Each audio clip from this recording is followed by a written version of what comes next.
روژهدار دپاره به کوم یو کس هم روژه نیسي که دغه غواړي زما روژه دغه بهتره شي، زما په روژو کې حسن راشي، دې ته پکار دی و خبرو خیال وساتي. که چیرې دغه کس و خبرو خیال وساتلو، یقینا دا خبره مسلمه دی چې دې باندې بیا بهترین روژه ورباندې تېرېږي. ښې طریقې سره یې واورئ. اول به دغه خیال ساتي د خپل نظر. دا څه کله روژه راشي نو دا به د خپل نظر حفاظت کوي. بدنظري نه به دغه ځان ساتي. اسې هم دغه بدنظري دغه ګناه غټه ګناه دی، او څوک چې روژې کې کوي بیا خو دینه هم غټه ګناه شو. دې مثال داسې دی، څوک چې بار ګناه کوي او څوک چې جماعت کې ګناه کوي. د جماعت کې ګناه ورنه زیاته دی. څوک چې نورو میاشتو کې ګناهونه کوي دغه یو بل قسم لیول وي، او څوک چې رمضان کې ګناه کوي هغه بیا بل قسم لیول وي، هغه بیا عذاب ورباندې ډېر زیات مرتب کیږي، ګناه هم ډېره زیاته دی. بهرحال اول دا په خیال ساتئ تاسو چې په روژې کې به تاسو بدنظري نه کوئ، خپل نظر حفاظت به کوئ.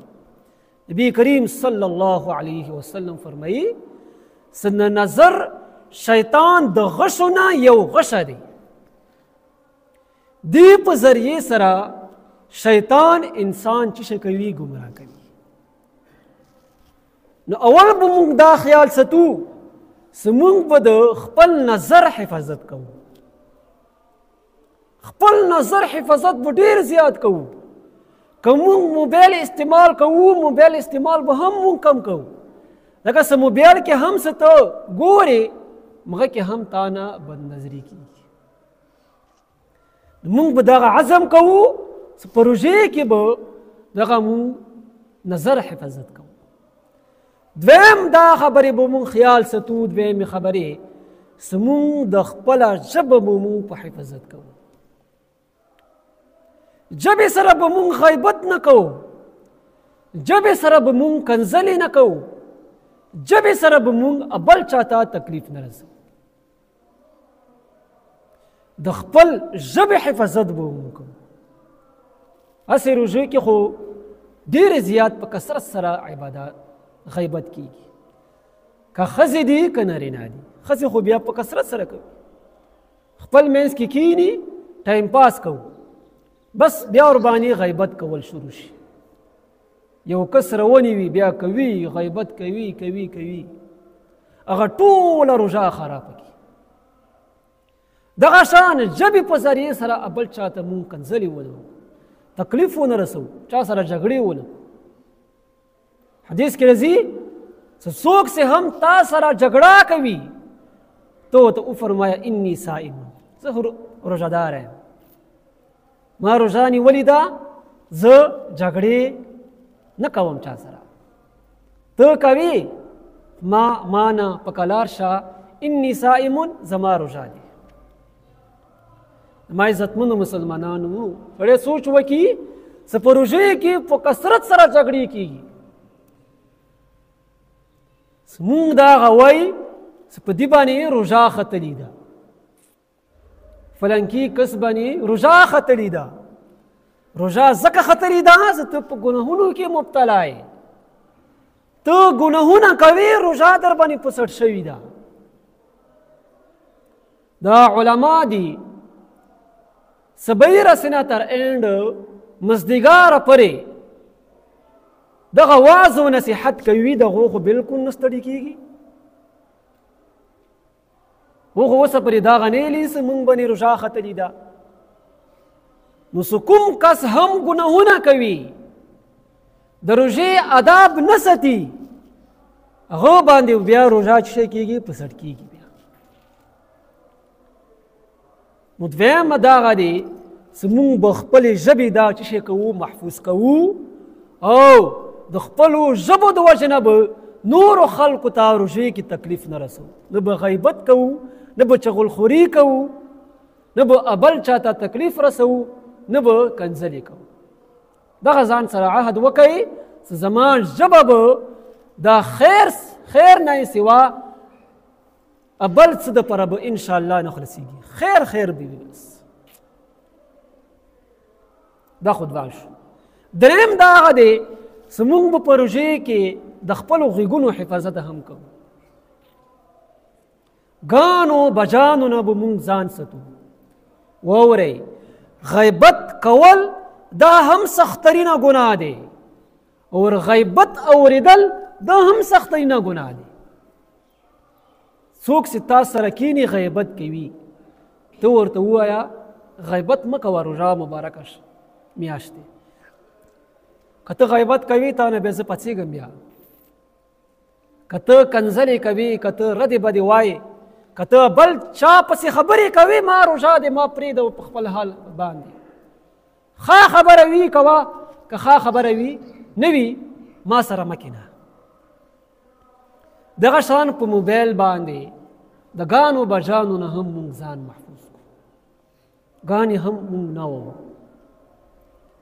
که روژې کې وي، که ماښام نه پس وي، که مسخوتان وي، اکثر خلک دغه ورته دوکا ورکوي چې ماښام ټیم کې خو موږ روژه نه وي.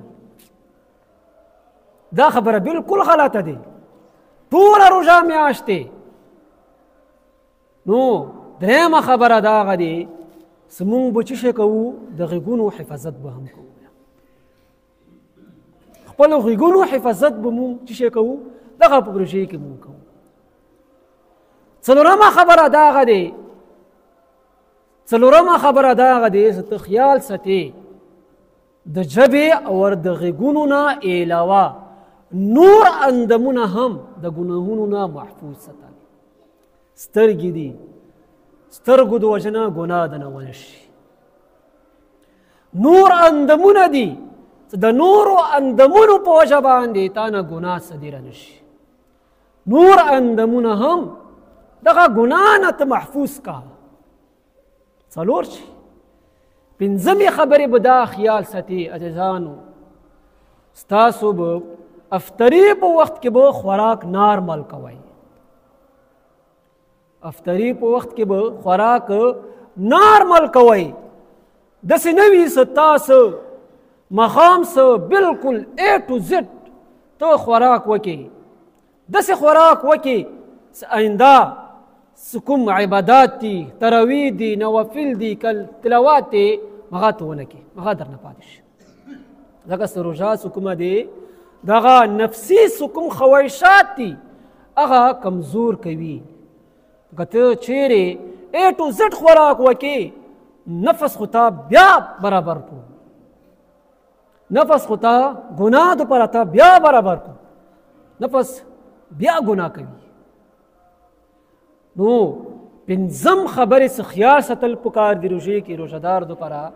قطعا دغه پکار دی چې دا به نارمل خوراک کوي. دومره خوراک به کوي چې دا به آینده کې تر و دپاره هم دغه برابر وي. او چې نور عبادات کوي، نور عباداتو ته هم دا بالکل برابر وي. که تهجد کوي، که تراویح وي، که تلاوات وي، هغه دپاره بالکل برابر وي. شپږمه خبره دا هغه دی چې روژهدار دپاره خیال ساتل پکار دي. هغه دا هغه دی افطري په وخت کې ځان دپاره دعاګانې غوښتل پکار دي. داسې دعاګانې غوښتل پکار دي چې یا الله دغه روژه مو تېره شوه، یا الله چې د ستا د شان لایق نه وه، خو یا الله ته قبوله ور منظوره کړي. ما ته په کثرت سره د عباداتو توفیق راته راکړي. شپږمه خبره دا هغه دی افطري په وخت کې دعا غوښتل پکار دي. زړه کې ویره راوستل پکار دي. الله خوف راوستل پکار دي.